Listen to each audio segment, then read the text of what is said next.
Ha sido complicado y creo que va a ser complicado escoger las ideas sobre las que meditar en este tiempo. Porque a Pablo le pasaba una cosa muy curiosa. Está un poquito alto, ¿no? Un poquito fuerte. Ah, ¿demasiado? Sí. Vale. Bueno, me lo pongo un poquito más cerca. Con Pablo pasa una cosa, con el apóstol Pablo pasa una cosa, y es que iba a decir le pasa como a Efraín, pero le pasa que empieza a hablar de una cosa y de esa cosa se le cae otra, de esa otra se le cae otra, de la otra se le cae otra, y en un pasaje de no sé cuántos versículos, 30 versículos, 25 versículos, en un capítulo resulta que Pablo parece que ha pasado por todos los temas que se podría imaginar uno en la vida cristiana, en la vida hablando del Evangelio. O sea, ¿cómo escoge uno de qué tema está hablando el apóstol Pablo? Bueno, pues Hechos capítulo 17, menos mal que la escritura está ahí y no tiene uno que echarle ningún tipo de imaginación ni inventarse nada, sino ir a la escritura a ver Pablo de qué era de lo que solía hablar. Hechos 17, el versículo 20, perdón, y leyendo unos cuantos versículos hasta el 30 creo que merece la pena, creo que son clarificadores. He dicho el versículo 20, no, el versículo 22. Dice, entonces Pablo, puesto en pie en medio del areópago, allí en Atenas, dijo, varones atenienses, en todo observo que sois muy religiosos, porque pasando y mirando vuestro santuario, hallé también un altar en el cual estaba esta inscripción, al Dios no conocido. Al que vosotros adoráis, pues sin conocerle, es a quien yo os anuncio. Me quedo parado ahí, hago un silencio. Al Dios no conocido, al que vosotros adoráis, pues sin conocerle, es a quien yo os anuncio. Versículo 24. El Dios que hizo el mundo y todas las cosas que en él hay, siendo Señor del cielo y de la tierra, no habita en templos hechos por manos humanas, ni es honrado por mano de hombres como si necesitase de algo, pues Él es quien da a todos vida y aliento y todas las cosas. Y de una sangre ha hecho todo el linaje de los hombres, para que habiten sobre toda la faz de la tierra. Y les ha prefijado el orden de los tiempos y los límites de su habitación, para que busquen a Dios, si en alguna manera palpando puedan hallarle, aunque ciertamente no está lejos de cada uno de nosotros. Porque en él vivimos y nos movemos y somos, como alguno de vuestros propios poetas también ha dicho, porque linaje suyo somos. Versículos 29 y 30. Siendo pues linaje de Dios, no debemos pensar que la divinidad sea semejante a oro o plata o piedra, escultura de arte y de imaginación de hombres. Pero Dios, habiendo pasado por alto los tiempos de esta ignorancia, ahora manda a todos los hombres en todo lugar que se arrepientan, por cuanto ha establecido un día en el cual juzgará al mundo con justicia por aquel varón a quien designó, dando fe a todos con haberle levantado de los muertos. Parecía que Romanos 1 no podía resumirse y Pablo en unos cuantos versículos ha hecho el resumen exacto de lo que está hablando de una forma más desarrollada en el capítulo 1 de Romanos. Y una de las cosas que llaman la atención, a ver, cuando nos acercamos a un pasaje de la Biblia, siempre, y en general también en las relaciones y cuando leemos un libro y cuando necesitamos que se nos explique el contexto en el que se está desarrollando la lectura o lo que estamos viendo o lo que estamos escuchando. Quiero decir que Pablo habla de justicia, habla de ley, habla de misericordia, habla de Dios, habla de Jesucristo, habla de tiempo, habla de pecado, habla de condenación, habla de castigo. Pero ¿a qué se está refiriendo con todas y cada una de esas palabras? Él podría ser un desarrollo muy, lo hemos dicho muchas veces, muy académico de todas estas cosas. Pero Pablo no está hablando desde academicismo o desde un conocimiento teórico que él pudiera tener porque era un hombre muy formado. Él menciona a poetas incluso que no solo lectura bíblica, sino que menciona a poetas de otras ahora diríamos seculares, ¿no? Alejados de la religión. Un hombre muy formado, pero él no está hablando desde esa formación y desde el conocimiento teórico, sino que habla desde su propia experiencia con el personaje central del capítulo 1 de Romanos y de todo el libro de Romanos. Más de 150 veces se menciona su nombre, y no es Jesucristo.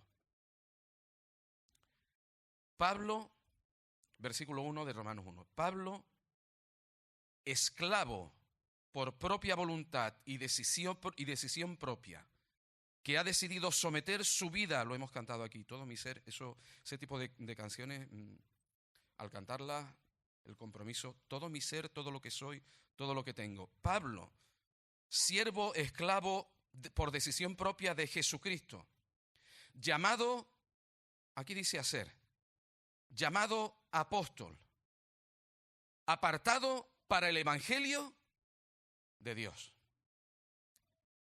Todo lo que vamos a leer, todo de lo que Pablo va a hablar en el libro de Romanos, no es de Pablo, su idea, su experiencia propia vital en los caminos que él ha seguido, sino en su experiencia personal con el Dios del que va a hablar. Lo hemos visto en Hechos 17, habla y define quién es Dios, qué es lo que hace Dios y cómo es Él. Y a partir de aquí, Pablo, el apóstol, el gran apóstol Pablo, deja clara cuál es su posición en todo esto. Él es un esclavo, sometido a la voluntad, sin decisión propia. Pablo eligió ser esclavo del Señor Jesús. Lo hemos escuchado también en las últimas semanas. ¿Recuerdan lo que en el camino de Damasco, en aquella conversación con Jesús, lo primero que Pablo hace en aquel encuentro, siendo deslumbrado en el camino y cayendo? ¿Quién eres? Yo soy Jesús a quien tú persigues. ¿Y recuerdan la siguiente pregunta? ¿Qué quieres que yo haga? Tú eres ese. ¿Qué hago? Inmediatamente, de una forma inmediata, en ese encuentro, Pablo escogió ser esclavo de Jesucristo.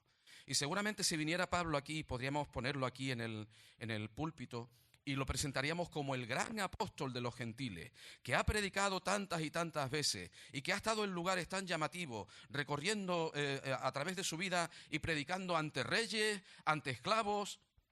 Un hombre excepcional. Pablo es esclavo de Jesucristo. No tiene nada de lo que agarrarse. Y si algo está haciendo, es porque es la voluntad de Jesucristo que ha escogido que Él sea, que Él actúe, que Él sea apóstol del Evangelio, que está diseñado, estructurado y desarrollado no por ningún hombre, sino por el propio Dios. Y esto es muy importante porque los atenienses, por ejemplo, habían escogido cómo acercarse a Dios.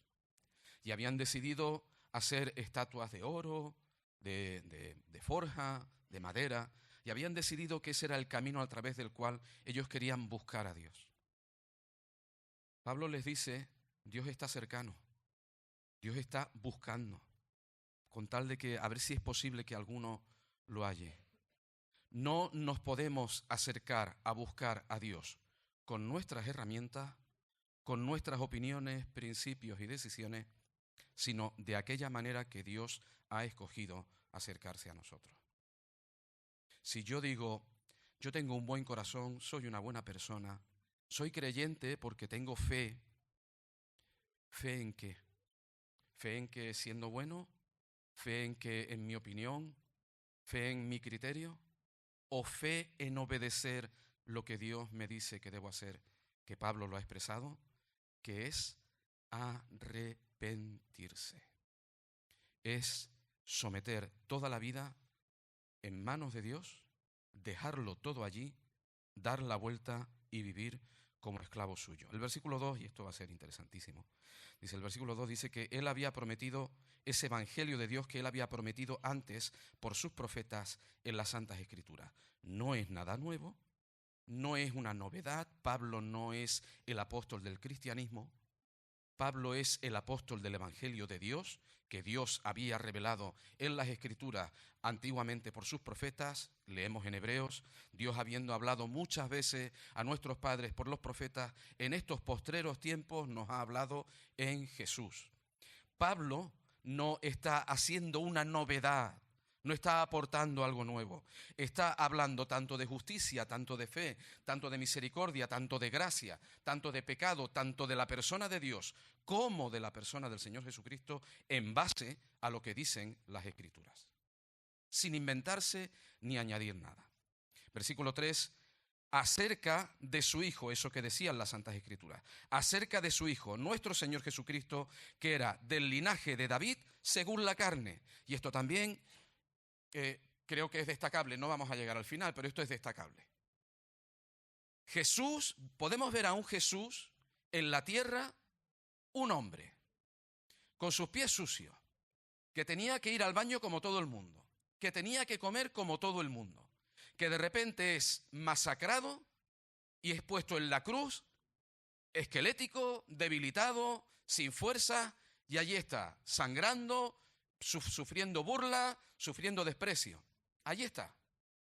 Y podemos quedarnos con la imagen de ese Jesús. Pero Pablo dice, ese Jesucristo que era del linaje de David según la carne, versículo 4, fue declarado Hijo de Dios con poder, según el Espíritu de Santidad, por la resurrección de entre los muertos. Así que no nos relacionamos, gracias a su obra y sacrificio en la cruz del Calvario, pero ya no nos relacionamos con un Jesús que esté en la cruz del Calvario.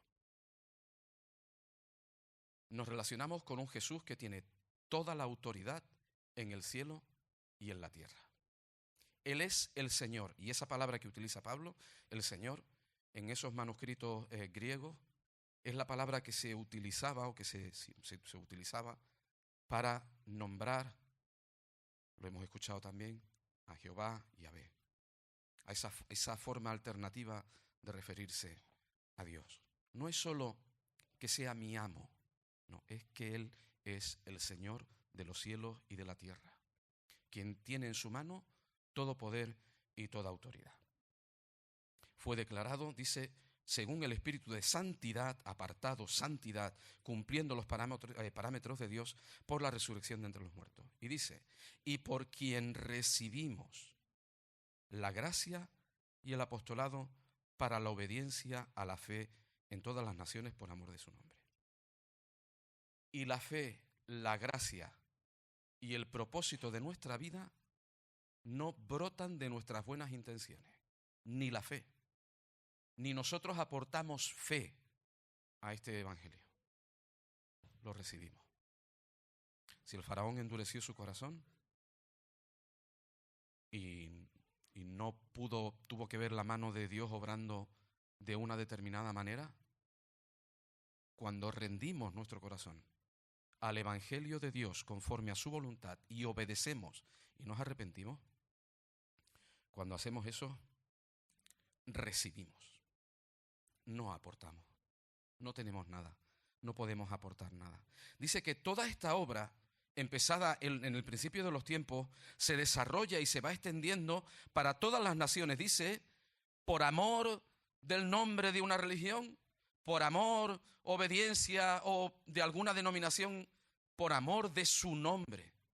Por amor de Él, por amor de su nombre. Y dice, entre esas naciones, entre las cuales estáis también vosotros, llamados de Jesucristo. Y esto también lo quiero meditar en esto porque es una bendición de parte del Señor. Es Jesucristo. Es la provisión de Dios en Jesucristo quien nos saca del hoyo del lodo cenagoso, nos pone sobre esa roca y nos da un nuevo cántico para vivir la vida de una forma distinta. Ajustando la letra y la melodía, permítanme utilizar esta expresión poética, la letra y la melodía a la letra y la melodía de Dios. Yo no hago que Dios piense como yo pienso. Estoy en un proceso de pensar y actuar y vivir como Dios piensa, vive y actúa. Y antes les decía que Pablo está hablando desde su propia experiencia, está contando esto desde su propia experiencia y no solo de una forma llena de conocimiento, que lo tiene. Pablo estaba sufriendo en sus carnes el proceso de transformación de su vida, el traslado de las tinieblas a su luz admirable, el estar en una posición como fariseo a estar sentado en los lugares celestiales en Cristo. No sé cuánto tiempo vamos. Esdras, échame una manilla. 5 minutillos quedan. Vale. Bueno, pues simplemente 2 o 3 ideas como mucho. 2 o 3 ideas como mucho. Llamados a ser santos, dice el versículo 7, gracia y paz a vosotros de Dios nuestro Padre y del Señor Jesucristo. La persona de la divinidad, de la deidad. Vale. Vamos a hablar del escenario. Vamos a hablar de Roma muy poquito, ¿vale? A mencionarlo nada más. Roma es un imperio, en este momento es un imperio que se extiende por todo aquel mundo conocido, con un sistema de valores, con un sistema de funcionamiento, con unos criterios establecidos y extendidos de forma habitual. La lujuria, la lascivia, el robo, la deshonestidad, la falta de transparencia, en todos los estratos sociales. No voy a decir desde lo más bajo hasta lo más alto. Desde lo más alto, desde el César, desde el poder supremo, hasta lo más bajo. Todo un compendio de todo tipo de maldad, padres que desobedecen a los hijos, hijos que desobedecen a los padres, que es al contrario, gente que pierde como dice, lo que es natural, el afecto natural, o sea, un mínimo de respetar a las personas, un mínimo de un trato con tus familiares, o sea, una sociedad corrompida. ¿En dónde vivimos nosotros?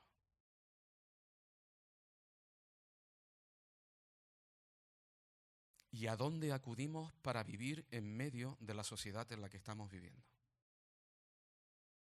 El único sitio que agrada a Dios para que vivamos, estemos en la circunstancia en la que estemos, el único sitio en donde Dios quiere que vivamos, todo hombre, toda mujer, Dios quiere que vivamos en el Evangelio que Él ha preparado a través de su Hijo Jesucristo.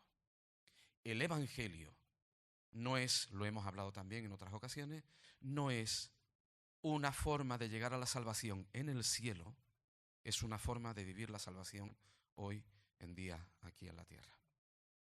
Con nuestras luchas, con nuestras dificultades, pero la única forma en que nosotros podemos agradar a Dios es viviendo en el Evangelio. Así que la última idea que quiero compartir con ustedes es la siguiente. Y también hemos escuchado algo sobre eso. El Evangelio no habla de un Dios amoroso y misericordioso que cuando llegue el día del juicio va a pasar por alto sea lo que hayamos hecho. El Evangelio nos habla de la justicia de Dios y nos dice que va a haber un día en donde Dios va a juzgar y en base a ese juicio, en base a ese evento, es en base a lo que tenemos que tomar la decisión de nuestras vidas. No es así me siento solo, no es así estoy cargado y apesadumbrado, no es si la vida está vacía para mí y no tiene sentido. Todas esas cosas son síntomas de que necesitamos ponernos en paz con Dios. Pero el objetivo de Dios no es que nos sintamos alegres, acompañados y felices y vivamos aquí una vida súper guay, sino que estemos a cuentas con Él y que nuestro pecado quede saldado de forma definitiva en la cruz del Calvario. Cuando Pablo predica el Evangelio, nunca, en ningún momento, deja de mencionar esta realidad, incluso a los atenienses que no tenían ni idea de un juicio venidero y su sistema de dioses era completamente distinto. El Evangelio de Dios solo tiene sentido si somos conscientes de que el fin de nuestra vida sin Dios es el castigo eterno. Dios nos rescata a través de su Hijo Jesucristo, mediante la fe por la obra en la cruz del Calvario, nos rescata, nos da la oportunidad de ser rescatados y redimidos, comprados por su sangre para ser sus siervos y sus esclavos, para ahora vivir una vida distinta y ser salvos de la ira venidera. Hay muchísimas cosas, hay muchísimos detalles, pero he disfrutado de esto. Es una pasada escuchar a Pablo, leer a Pablo.